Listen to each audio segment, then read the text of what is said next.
We arrive in the nation's capital on our latest top 5 fantasy target breakdown of every single NHL club with these young and rising Ottawa Senators. Let's get this paper.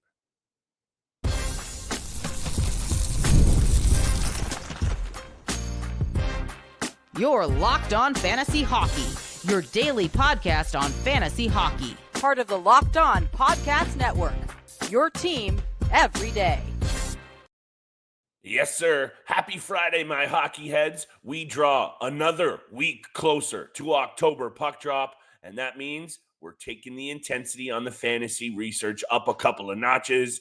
It is the Friday edition of the Locked On Fantasy Hockey Podcast, your daily 30-minute source for everything you need to build that winner. Shout out to the everydayers holding us down, making us your first listen every single day.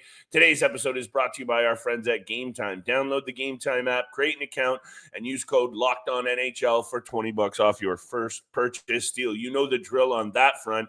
And maybe we could say the same about this Ottawa Senators team.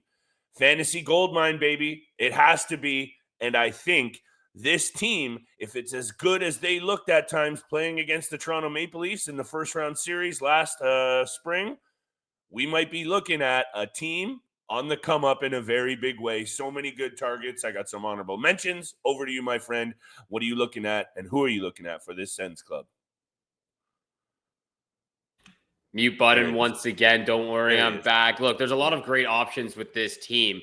A team that just made the playoffs for the first time since 2017, gave Toronto a little bit of a run for their money at times as well. And yeah, there's some good streaming options, some depth options. When you talk about Claude Giroux, I really like still Shane Pinto, who I don't think is quite there yet, but is still a very good depth option towards the later stages of your team. What is Fabian Setterling going to do as well? Honorable mention, number one honorable mention for me is actually Linus Ullmark. He doesn't make it onto the top 5 list for me. I love this goaltender a lot. I thought he was really, really good throughout the season for them. A 909 save percentage, four shutouts, 2.72 goals against average. Just doesn't quite make it there for me. At number 5 is Dylan Cozens. When I look at this guy, newly acquired from Buffalo at the 2025 trade deadline, he's expected to fill a top 6 center role in Ottawa. You know, in his time throughout the 21 games, he had 16 points. He was on pace for 60-plus points in that duration with the Ottawa Senators. Started off very tough and kind of dry in Buffalo, 31 points in 61 games. Right when he got to Ottawa, you could see the difference the change of scenery really made to him. You could tell the difference of culture that has changed in Ottawa compared to Buffalo over the last just 4 or 5 seasons for these two organizations. He plays with pace, has a powerful shot, and he doesn't shy away from any contact whatsoever.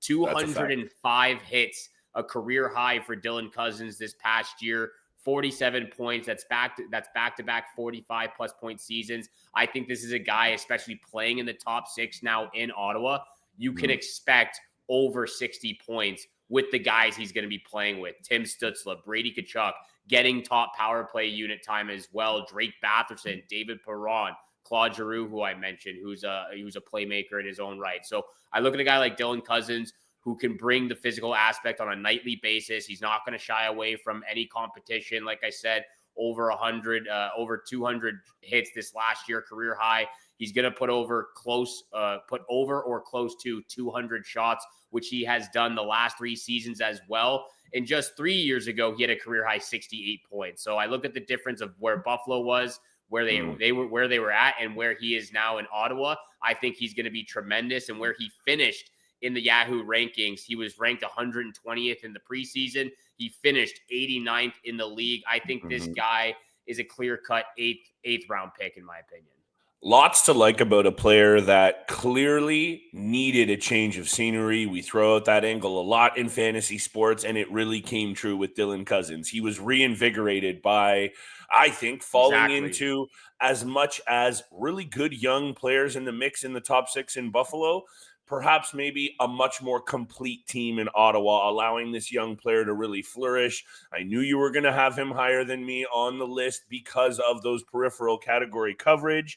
and me just placing a little bit more emphasis on goaltenders because it's Linus Ullmark at 5 for me, an honorable mention for Dylan Cozens. However, I am very intrigued to see because I love this player, Steele. He was on one of my top 23 and under list right at the early part of us doing the pod a few seasons ago.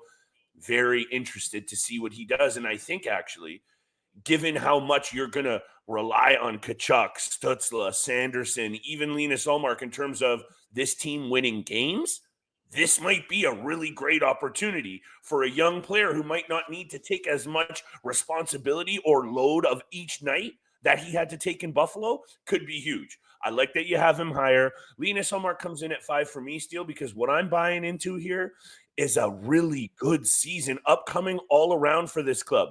He had some struggles settling in. He had some struggles with injury. You put those aside and you take a look at what and I know at times he struggled in the postseason too. Let's get all the negatives out of the way early because he is still a really good goaltender. He showed flashes of brilliance. They went on a couple of really good runs. And if we're buying into the team even taking a step in front of him, then I see those numbers going up. So hit me with Linus Ullmark at 5. But I like this here. And I would say, and we like to cop out sometimes, that might be a 5A, 5B situation because I really felt like Dylan Cozens needed to be in the top 5. But I had to say the same about goaltending because, we like to stick to our guns on this show. Linus Ullmark at 5. Drake Batherson comes in at 4 for me. I also like this player, Steele. When this team really clicks on the power play with Timmy Stützle doing his thing, Brady flashing around in front of the net, excellent board play and puck control from a player like Drake Batherson, this team's elite. So over to you. I want to talk about the power play, but I think Drizzy Drake is the perfect fit at number 4 on this team coming off the board for the Ottawa Senators. Yeah, I think we should have the same list from here on out. I also have Drake Batherson at the number 4 position, a guy who sometimes is overlooked throughout the fantasy hockey draft, but has consistently over the last 3 seasons now put up 60 to 70 points. There is that 70 plus point potential that we've seen from him. There's also that 30 goal potential we've seen from him as well. He was an absolute juggernaut on the power play, a power play savant, if you will, really being able to capitalize on those opportunities. He shoots the puck a lot and he scores in bunches. So he gets on a very good streaky streak, and he's optioned in those daily leagues. Again, solid power play, one contributor, plays a trigger role on the flank or along the boards, kind of moves around, which you see a lot of teams do now. And of course, he's going to stay in the top 6. He has that expected chemistry, which is now proven with Tkachuk and Stutzle and Claude Giroux and all those guys. He could be a really great value pick in the mid-late rounds, potential draft day steal when all things are said and done. When you look at Drake Batherson, I know he's probably going to get drafted lower, or at least his ADP is going to be lower. But this is a player that you could probably draft and feel comfortable taking somewhere in the 5th or early 6th round. But he's also one of those guys that is most likely going to drop down a little bit, and you could probably get him somewhere in the 7th, maybe early 8th. And I'd be happy to do so. If that power play can get into the top 6. He had 31 power play points last year. Exactly. In the NHL, I believe, they finished 9th last year. You're going to see the value of a guy like Drake Batherson go up even more. Let's talk about this team. Let's talk about some of the other pieces that I know I'm going to be going after, Steele, because we saw this team take a step. I think the second one comes next year. They might be making some noise in the first round next year, Steele. And teams like the Tampa Bay Lightning and Toronto Maple Leafs need to take note because they're coming for blood. We know this is an aggressive young team. The swagger runs through number 7, the Capitan, Brady Tkachuk. Can't wait to talk about him. Later in the episode, make sure you guys tap in. Later in the week, we got the Florida Panthers coming up on a Saturday special and a whole bunch of really good teams loaded with fantasy targets that you want a piece of. Stay here all week, all summer long. Today's episode is brought to you by our friends at Game Time. We've all been there, logging on early, waiting forever for concert tickets, only to lose your spot for a show you've been dying to see. I'm going to see Sean Paul this weekend. Shout out to Game Time for the tickets. Making memories. you need a stress-free experience. That Game Time comes in the clutch. Game Time makes concert tickets faster and easier in your pocket. Prices drop the closer you get to showtime. Save up to 60% off with their killer last-minute deals. No more scrolling. Take the guesswork out of buying tickets with Game Time Zone deals, the best deals for your favorite events. Right now, download the Game Time app, create an account, and use code LOCKEDONNHL for $20 off your first purchase. Terms apply. Create an account. Use code LOCKEDONNHL for $20 off your first purchase. Download the app today. Last minute tickets, lowest price guaranteed. Thank you so much for making the Locked On Fantasy Hockey Pod your first listen every single day. Continue to smash that subscribe button, the follow button, leave a 5-star review, share with your friends and family out there. Thank you so much for tuning in throughout the summer season, where we break down all 32 NHL teams' top 5 targets going into the 2025-26 season. Continuing with the Ottawa Senators at number 3, it has to be Jake Sanderson. I'd actually like to hear your thoughts on this player first, and then we can get down to the top 2 as well. I like bringing up this list, deal that continues to be updated by NHL.com, and it's a nice little comparison. Jake Sanderson slides in at the 60th spot in their top 200 rankings. Tim Stützle comes in at 59. I thought about perhaps putting Jake Sanderson ahead of Tim Stützle for a second. That's because of how good he is. That's because of how much value I think you should place on a defenseman. That looks like at 57 points in 80 games, Steele, I want to say that's probably the floor of what I'm going to start expecting from this player. And I could see the ceiling being around a 70, 75 point mark. Maybe that's a bit of a jump for this season. Maybe it takes one more. He's only 22, 23 years old. But when you see 163 block shots, Steele, his ability to push that puck up the ice, you get some PIMs thrown in there, 195 shots on goal, and the confidence is growing. You know, we always correlate shots on net and a player feeling it and growing in confidence. I see that number going up. I see the points going up. And if this team is as good as we think it is, their number one D-man is in line to become a blue line fantasy dynamo, and I know he's one of your favorite players. He comes in at 3, but he is so valuable that sometimes, you know, we got to separate his importance to the team winning to what it'll do for your fantasy club, because he's real close to coming in at 2. I think he's an absolute weapon. I think he's dangerous every single time he's on the ice. I think he's so good in the defensive zone. I think he's capable of jumping up in the play and creating moments for his team and his line mates and his D partners out there. I think he's got incredible vision. And from what I saw in the postseason, that first round against Toronto, I think he established himself as one of the best defensemen in the league, best defensive defenseman in the league. But the offensive side is coming right around the corner as well. And that's why I had him in the top 5 for when we did our top 10 fantasy hockey defensemen. He was number 5 on my list. He could have been even higher on this one as well. I don't think it's too early to say 70, 75 points. I think that's what we're going to see. I think that's what I'm projecting him to be at as well. When you look at all the skill that this young core has in the top 6, you bring him into the equation, quarterbacking the top power play unit where he had 25 power play assists and 5 power play goals. This kid's dangerous. Every single time he's on the ice, every single time the puck is on his stick, there's opportunity. There are moments where he can create, and it's incredible to watch. So I look at the guy, like you just said, who put up 195 shots, career high, 163 blocks, career high. Hits, I'd like to see that a little bit higher because of how big and strong he is, 6'2", 205 pounds. Would like to see that at least get up to, 60, 65 would be great. But 57 points, to me, there's no question he can get up to at least 65 as a floor this next year. I think there's also something to be said about giving some credit to the rest of this Ottawa Senators blue line, who might not exactly jump off the page with, elite fantasy value, but they are just a really kind of a solid group. Artem Zub, Nick Jensen, Thomas Chabot, Tyler Clevin.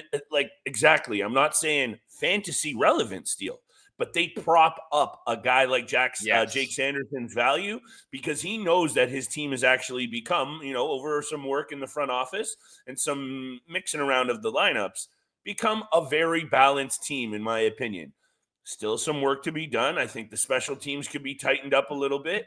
And we've mentioned that this Atlantic division is starting to be, I think there was a while there we like calling the Metro the division full of killers. It's the Atlantic now for sure with the back-to-back Cup champs. Ottawa's going to be in tough still, just because we like every needle is pointed in the right direction. We can say all these things. You and I have been wrong about this team before. I think we're going to be correct in saying that they should be right back there to be competing on the bubble or better at worst. And a lot of it is going to run through Jake Sanderson fantasy or otherwise. Timmy Stützle, a player that you and I have bet on. We've spoken about at length. We've debated about. He catches a lot of flack in the media, on social media, for perhaps his inclination steel to perhaps do a little bit of swimming and diving, if you know what I'm saying. Over to you for his fantasy value and your take on this player, because all things aside and all social media hate aside, this is a player that is still young, 23 years old and getting better, and has 80, 90, even I would say 90 plus point upside. Look, if he somehow drops out of the third round or even the early fourth round, I would be shocked. I think this is a player that you need to draft somewhere in that late third, early fourth round area of your fantasy hockey league. And that's actually for more of a deeper league where you have 16 teams. I think when you get closer to, 10 or 12 teams, you could probably still wait till the fourth round. But when it gets into bigger leagues of 16 teams, you got to take him a little bit earlier because that's where he should be going. And to me, when you look at this player, he is the team's best pure playmaker. He leads the Senators in assists. Incredible year, 79 points in 82 games. He's been very durable. Obviously, we've seen the last 2 years where he had 90 points, dropped to 70, then back up to 79. This guy has 90 plus points written all over him on a yearly basis. And again, that all has to do with the power play. If the power play is clicking, like you said, they were top 10. It can continue to get better with the amount of skill and creative talent they have on this club. Plays on the top line, first power play time as well with Tkachuk, with Batherson, with potentially Claude Giroux, Dylan Cozens in the mix. His improved face-off numbers is also key as well. It's gotten a little bit better. It went from 41% up to 46, up to 47 the last 3 years. Would still like to get that a little bit higher, obviously. But look, he's still only 23 years old. Yeah, this guy isn't even in his prime yet. We talk about some other young guys around the league, Lucas Raymond, Wyatt Johnston, Matthew Nyes. In my opinion, they don't even come close to Tim Stützle. That's how good he is. He is one of the best players in the game at under the age of 23, 24 right now. You throw in Jack Hughes, you can throw in whoever you want, but he is probably right up there to that number one position for players under the age of 23. And I just think he continues to get better and better every single season, but he doesn't match up to the number one guy on this list. Adds a wrinkle into this offense and into their forward attack that makes this group very hard to handle. When they are on their game, they definitely have, offensively at least, what it takes to take down the absolute best in the business. I did want to throw real quick. Also, how about 4 straight seasons of 100 plus hits for Tim Stützle as well? He's got the physical aspect and the banger league beauty somewhat in him too. Cherry on top of the German chocolate cake, I would say, Steele, even though that's not a thing. I'm going to say it anyway. I would also like to throw a cherry into the dynasty keeper pool. Carter Tkachuk is a good young defenseman that they got at a very good pick. He mixes a very nice blend of size and skill. Obviously, didn't crack the roster last year out of training camp, even though he looked great in exhibition and there was rumblings that he would. If you're going to be investing into some young players that some GMs are perhaps overlooking, he's not a draftable player. No, he is not. But in your keeper dynasty league, in mine, Steele, we've got 3 minor eligibility slots that you can kind of groom some young players. Tkachuk might get a good opportunity sooner than later. If some bodies start dropping on that blue line, he will be moved up to a team that's going to score. So that means you're going to get value from him, even in some peripheral assists. I think there'll be some of the same to be said, talking about this number one guy, Steele, right after the break. Brady Tkachuk, the number one guy from the Ottawa Senators and a first-round draft pick. We'll tell you why after the break of the Locked On Fantasy Hockey Podcast.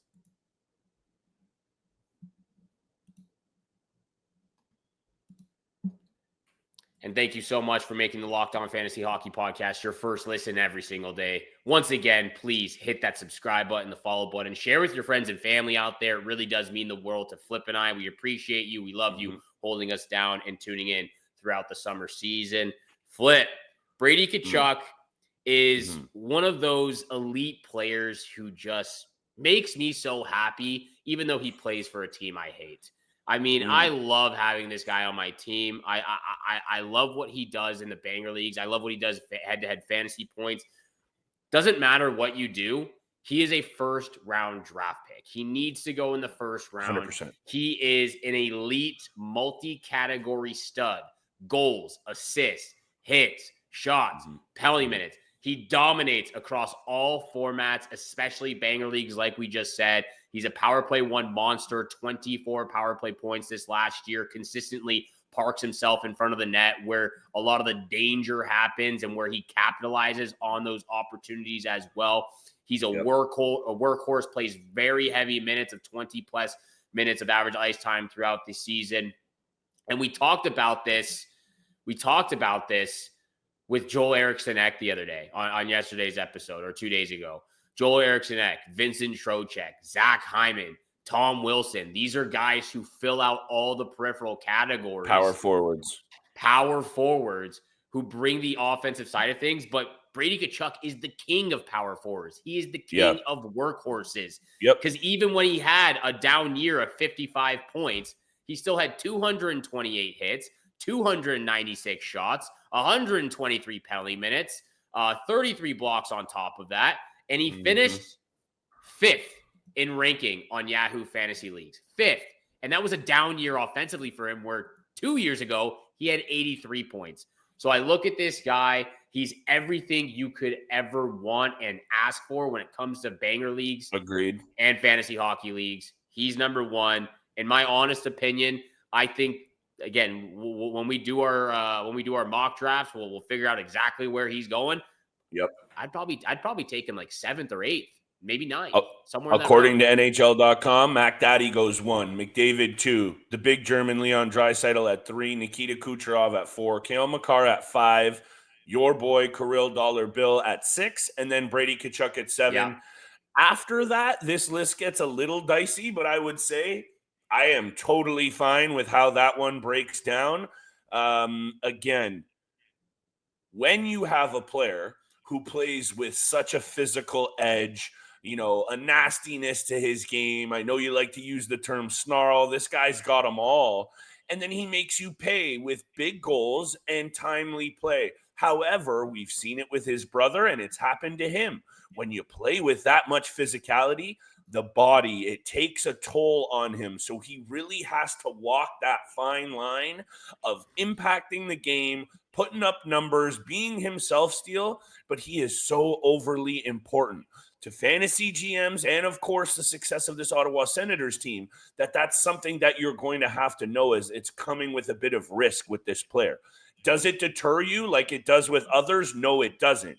But if we're talking about all the things that we want to prepare you guys for, drafting every single player, he missed some time last year. He was banged up in the postseason. When you play with that kind of edge steel, don't be surprised if mans have to miss a couple of weeks. It's not a knock. It's just a fact. I will say it wasn't as bad or isn't as bad as Matthew Tkachuk, and he's not quite there yet. This last year, yes, he did miss 10 games, but the 3 years before that, he's only missed 4 in the last 3 seasons. It's definitely a possibility, and that's something you need to keep an eye on, because it's exactly what you said. It's happened with Matthew Tkachuk. It's happened with a few other guys across the league. It's just something to be wary about. It's something to keep in the back of your mind. It's hockey, baby. It's physical. It's ugly sometimes. But Brady Tkachuk, he is the number one target from the Ottawa Senators, a first-round draft pick. Thank you so much for making the Locked On Fantasy Hockey Podcast your first listen every single day. For your second listen, please check out the Locked On NHL Podcast, bringing you all the daily news throughout the summer season. We appreciate you out there. We love you out there. Good luck with all your summer bets.